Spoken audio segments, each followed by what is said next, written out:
వారు cinema industry వారికి సంబంధించినటువంటి ఫోన్లు కూడా ట్యాప్ చేశారు. ఆ ఫోన్లు ట్యాపింగ్ వివాదంతో ఒక ప్రముఖ నటుడు ఒక ప్రముఖ నటి పెళ్ళయింది కదా, వాళ్ళిద్దరు తర్వాత డైవర్స్ తీసుకున్నారు.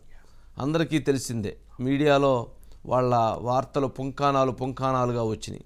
ప్రముఖ నటుడు ప్రముఖ నటి, ప్రముఖ నటుడు ఇండస్ట్రీకి 2 తరాల నుంచి ఉన్నటువంటి వారు, నటుడు వారి వారసుడు, నటి ముంబాయో లేకపోతే బెంగళూరో లేకపోతే ఢిల్లీనో నటి. తర్వాత వాళ్ళు డైవర్స్ తీసుకున్నారు.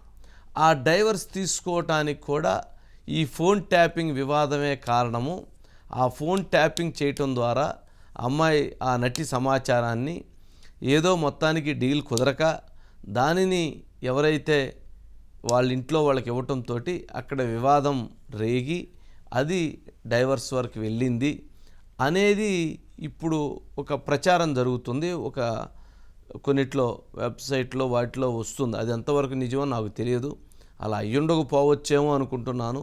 కానీ ఆ జరిగిందా లేదా అనేటువంటిది ఇప్పుడు దర్యాప్తులో తేలాల్సినటువంటి అంశం. అంటే ఎన్ని జరిగిన తరువాత అట్లాంటిది కూడా జరిగిందా జరగలేదా అనేటువంటి దాన్ని మనం ఆపలేం. జరిగి ఉండొచ్చేమో లేదా జరగకపోయి ఉండొచ్చేమో అనే విధంగా అనుమానాలు కలుగుతున్నాయి.